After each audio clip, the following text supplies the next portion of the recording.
But other new coaches didn't fare quite as well on upset Sunday. In Detroit, Monty Clark brings a fighting spirit to the Lions, and apparently it's rubbing off.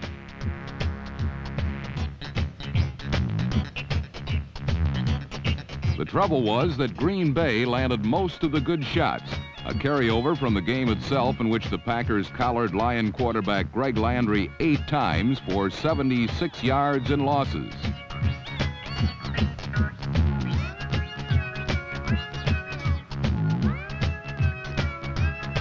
If and when Landry survived the Packer rush, the Lions found other ways to spoil Clark's Detroit coaching debut.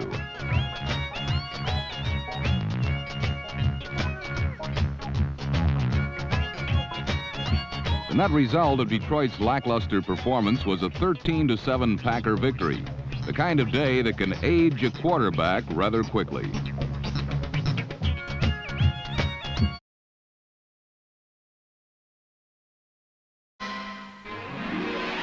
Certainly no team has been a bigger surprise during the NFL's first 2 weeks than the Green Bay Packers. Though they're still a long ways from ever repeating their glory years, for the first time in a long time, the Packers are looking respectable.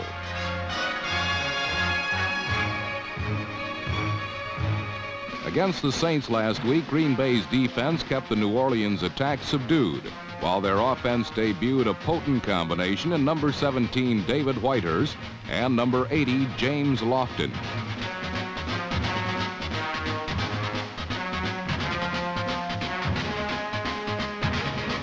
Three times this pair combined for touchdowns during a 28-17 victory.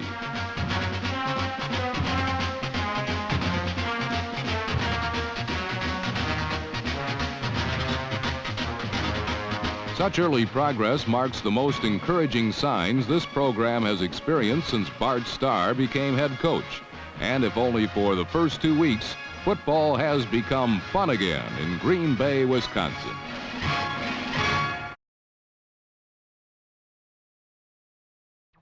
Green Bay's renewed love affair with its football team suffered a minor setback last Sunday, for despite improvement, there still appear to be a few kinks left in the system. Against Oakland, the young Packers experienced the kind of day their fans have grown accustomed to in recent years. It was not a very good one. Troubled by his team's inability to complete a pass, Packer assistant Zeke Bratkowski called for something simpler and easier to execute.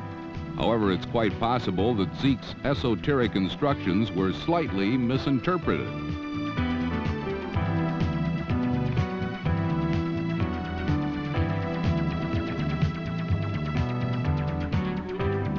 In all, Green Bay managed only a field goal. Oakland, on the other hand, controlled the scrimmage line, the football, and the game, rushing for 348 yards in an easy 28-3 victory over the Packers.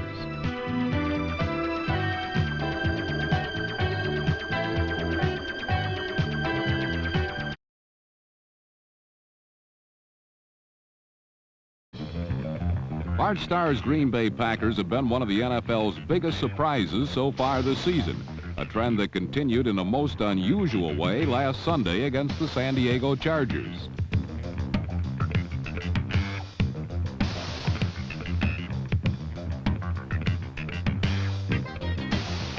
Amazingly, Packer quarterback David Whitehurst was sacked 10 times by the Chargers, but because of superb defense spearheaded by Willie Buchanan's 4 interceptions, Green Bay won their 3rd game.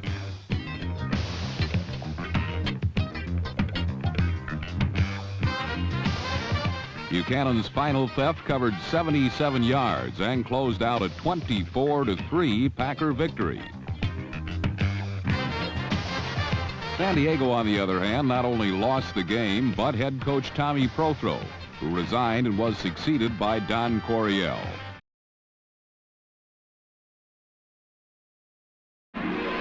Blue skies have supplanted the storm clouds which had been forecast for the Green Bay Packers of head coach Bart Starr.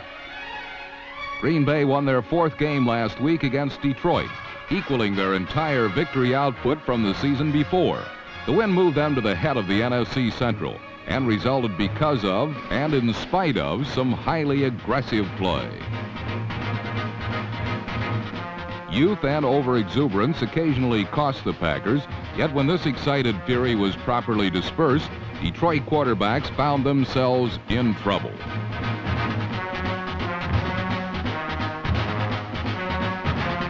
Green Bay sacked the Lions 6 times, bringing their seasonal count to 23, best in the NFL.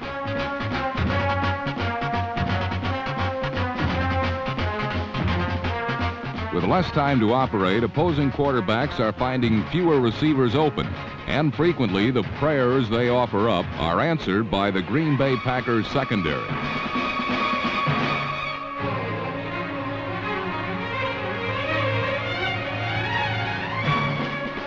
This interception by free safety Johnny Gray brought the Packers' 5-game total to 12, an NFL high. But while the defense has been an unexpected surprise, Green Bay's offense has been a shock. Bart Starr seems to have finally found a leader in number 17, David Whitehurst, and his firm hand on the reins of this explosive attack completely destroyed Detroit. Whitehurst received his ground support from second-year runner Turdell Middleton, number 34, who bolted for 148 yards.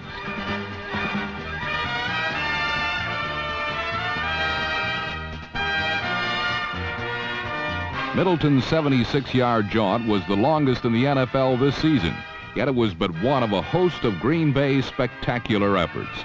2 others were engineered by Whitehurst and another unknown, second-year wide receiver Andre Thompson, number 43.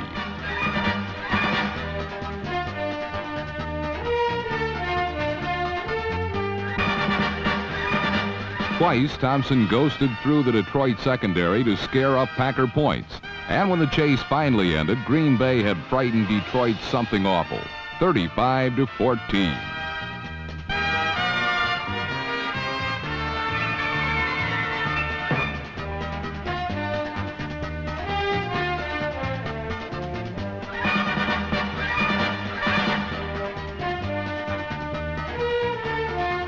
After a 6-year absence, a group of relatively unknown athletes have initiated title talk in Titletown, USA once more.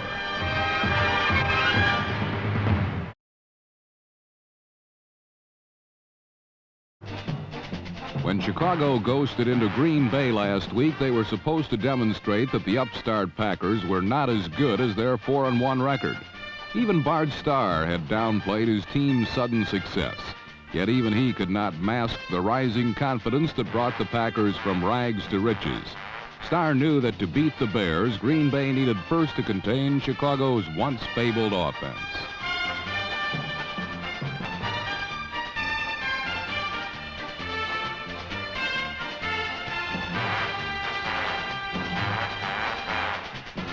When Chicago saw that their running attack was grounded, they turned skyward, and Bob Avellini to James Scott found temporary success.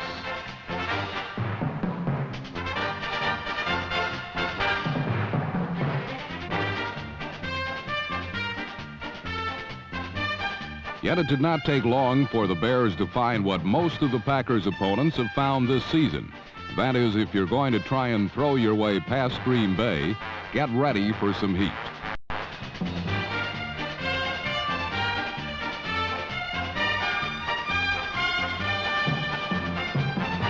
The Packer rush kept Avellini staggering all day. And well into the third quarter, a hard charge by rookie linebacker John Anderson proved to be the breaking point. Safety Steve Luke, number 46, turned defense into instant offense. And with a key block by defensive end Ezra Johnson, Green Bay pulled away for good. This was the turning point, yet it was but one of 5 turnovers the Packers collected during the day. Green Bay's offense also held true to form, playing ball control for most of the day, then surprising a standing room only crowd and the Bears with a David Whitehurst to James Lofton 58-yard spectacular that cruelly crushed Chicago's hopes 24-14.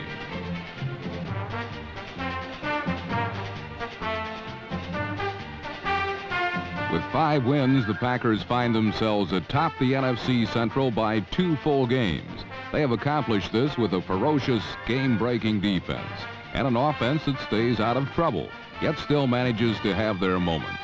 Most continue to feel that it is just a matter of time before the Packers finally cool off. However, at this time last season, didn't these same critics say the same of Denver?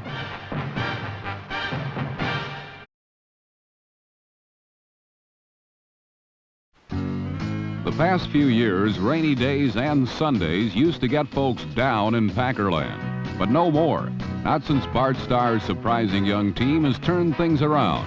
Last Sunday, the Seattle Seahawks invaded County Stadium, Milwaukee, hoping to derail Green Bay's comeback express.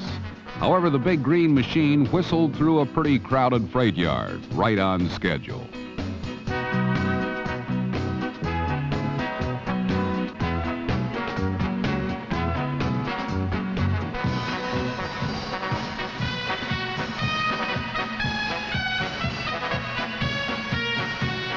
Steve Odom's 95-yard return of the opening kickoff ignited a 28-point Packer first quarter, thrusting Jim Zorn and the spunky young Seahawks into a catch-up roll. But though Seattle amassed nearly 500 yards of total offense, and though the Jim Zorn to Steve Largent combination was once again outstanding, the Seahawks never really got close. For on this day, Packer quarterback David Whitehurst made superb use of all his weapons.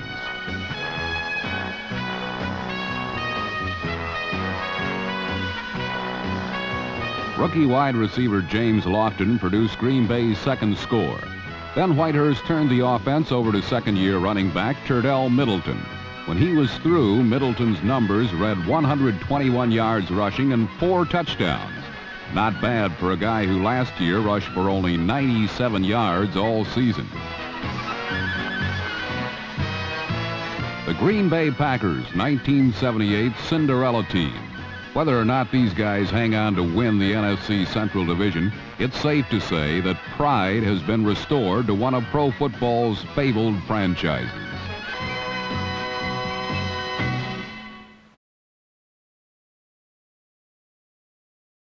The return to glory of the Green Bay Packers has been astonishingly sudden. The 6-1 Pack are a young, particularly close-knit team, and except for their coach Bart Starr, a remarkably underpublicized group of athletes.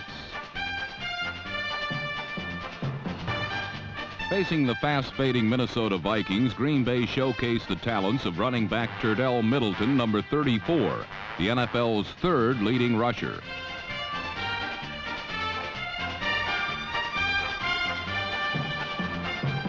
Unfortunately for Green Bay, Middleton's touchdown was their only score, as the aroused purple displayed the defensive muscle that has turned the NFC Central into their own private domain.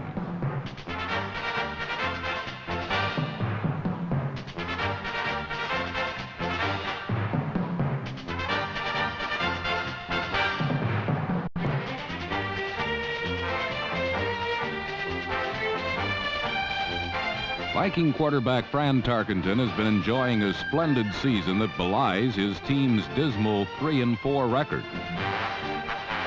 This has meant beating linebacker blitzes with help from tight end Bob Tucker, number 38.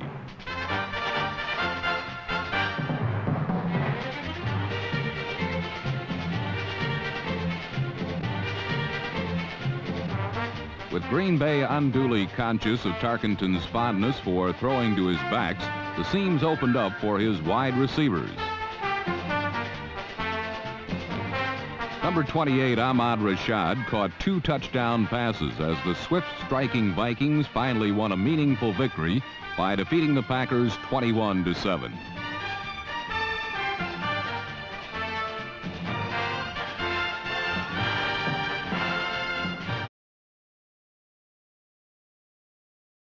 In the NFC Central, the big matchup found the Tampa Bay Buccaneers in Lambeau Field, Green Bay. Not so long ago, a game with Tampa Bay was the NFL's easiest weekend. But rookie quarterback Doug Williams has changed all that with an arm defenses have to respect.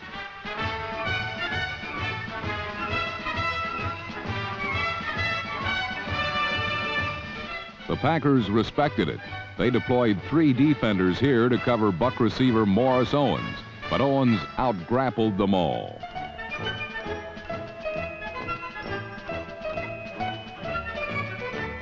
The Packers, however, usually kill off enemy air games at the source. Number 78, Ezra Johnson, is the leader of Green Bay's league-leading pass rushing unit. While Johnson and friends controlled the Buck attack, Green Bay nickeled and dimed their way to this 2-yard touchdown by terrible Turdell Middleton.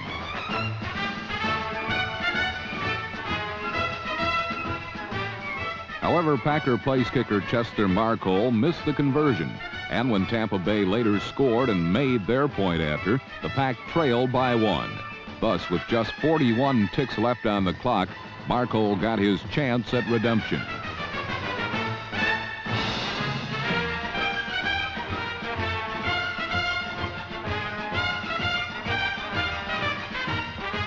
It's been this kind of season for the Packers, and these spirited youngsters in green and gold have now won 7 times.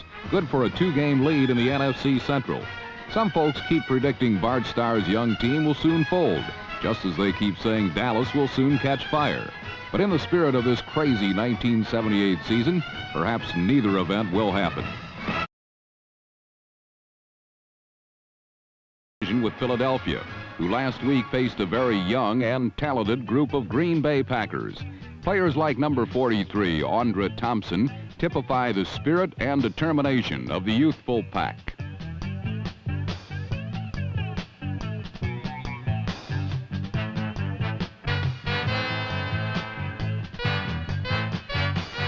But a young team is also apt to make mistakes, and the Packers made a lot of them against the Eagles. A picture-perfect touchdown strike from quarterback David Whitehurst to wide receiver James Lofton, number 80, was wiped out by a holding penalty, one of 7 infractions Green Bay committed during the game.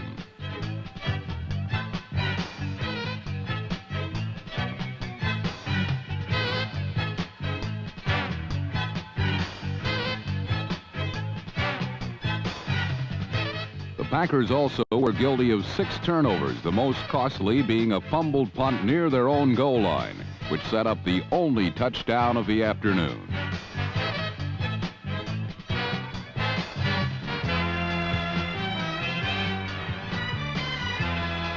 The Eagle defense and Packer boo-boos were the keys to a 10-3 Philadelphia victory.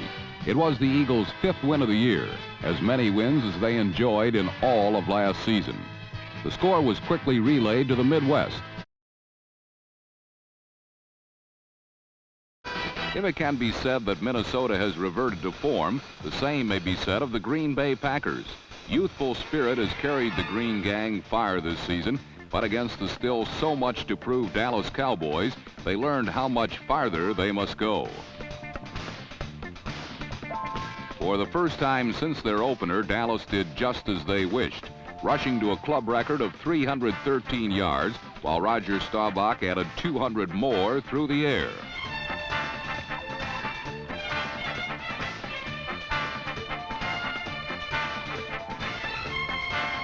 Over 500 yards of total offense opened a 42-14 rout, as Dallas finally looked like the defending world champions.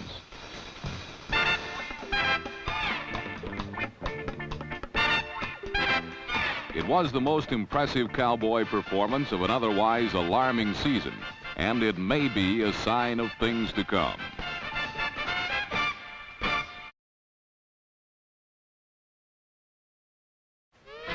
The mercury dropped below freezing last week in Denver, but it did not deter those members in good standing in the Fraternal Order of the Orange Crush.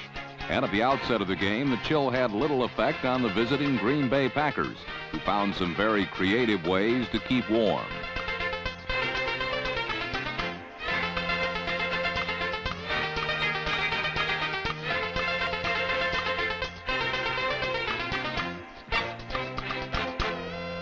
Gimmick plays can be effective, but the Packers went that route once too often, much to the delight of the rugged Denver defense.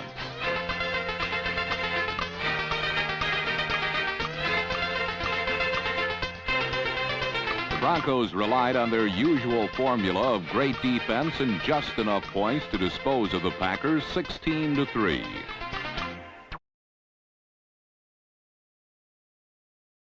The string.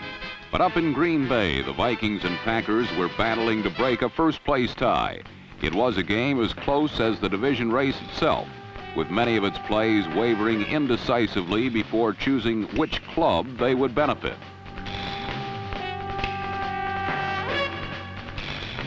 The yards did not come easily for either team, and infrequent advances were often attained on above and beyond heroics, such as this grab by Green Bay's Rich McGeorge, number 81.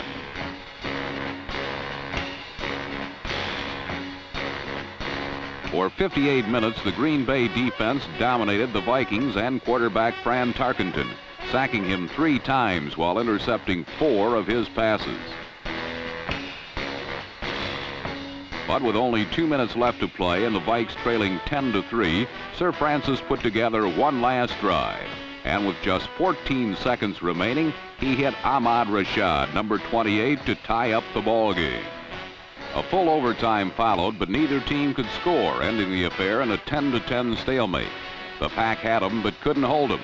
And if both teams should end the year with the same record, Minnesota would be Central champs because of an earlier win over Green Bay.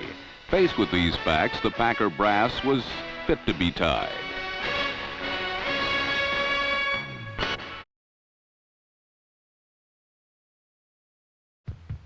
The once successful Green Bay Packers had not posted a victory in over a month.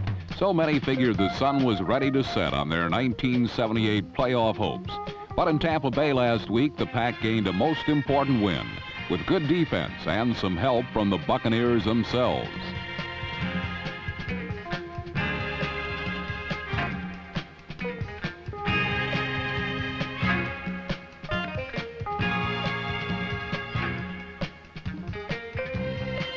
As usual, Packer rookie wide receiver James Lofton, number 80, played a big part in what offense Green Bay could muster.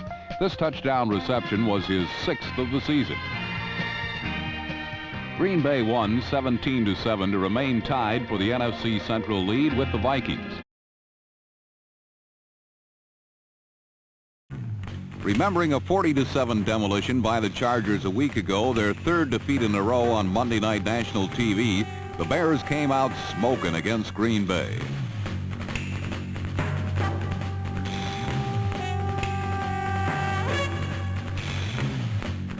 Number 82, Alan Page, wasn't the only steamed-up Bear, as the Chicago defense played inspired ball and shut out Bart Starr's Packers.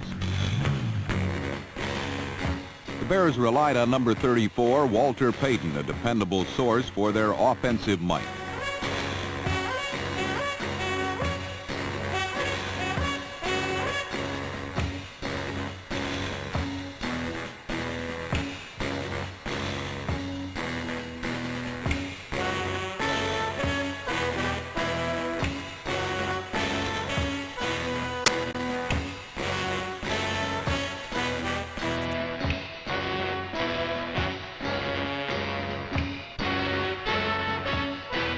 Payton finished the day with 97 yards on the ground, while quarterback Mike Phipps, substituting for an ineffective Bob Avellini, capitalized through the air.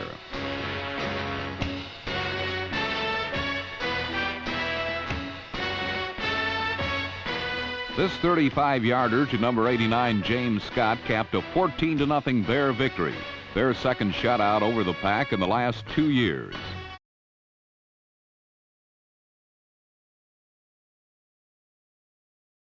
In rain-soaked California, 2 games were played that decided the outcome of the NFC Central Division. The Rams demolished the playoff dreams of the Green Bay Packers and also assured themselves of the important home field advantage should they advance to the conference championship. Los Angeles, whose fortunes have seemed to be on the decline in recent games, never trailed, as they easily handled Bart Starr's ambitious Packers 31-14.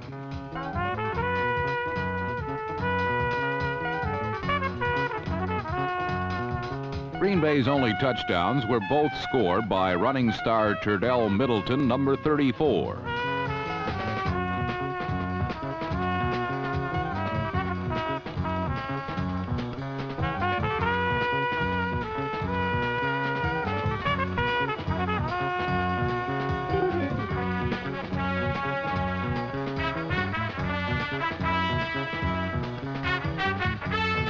Despite Middleton's end zone excursions, the Rams' defense was devastating, holding ground-oriented Green Bay to just 75 yards and forcing the Pack into critical errors. The biggest coming when Rod Perry, number 49, picked off a David Whitehurst dying quail. For the Pro Bowl-bound Perry, it was his 8th interception and the 3rd he's returned for a touchdown this year.